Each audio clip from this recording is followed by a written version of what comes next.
Salam hər kəsə. Bugün sizinlə pişi resepti paylaşacağım. Azərbaycan dilində adını bilmədiyim üçün türk dilində qeyd etdim.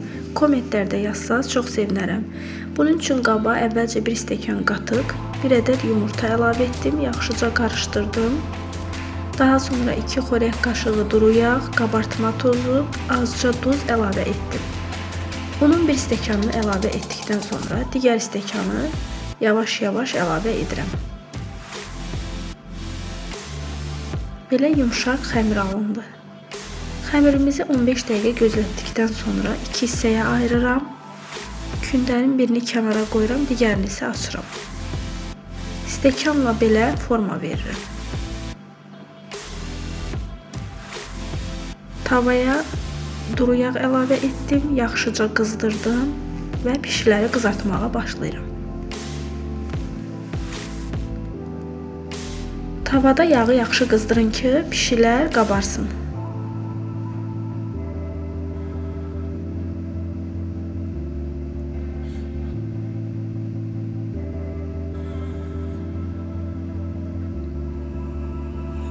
Burada artıq qabarmağa başlayır. O birisi tərəfinə çevirirəm.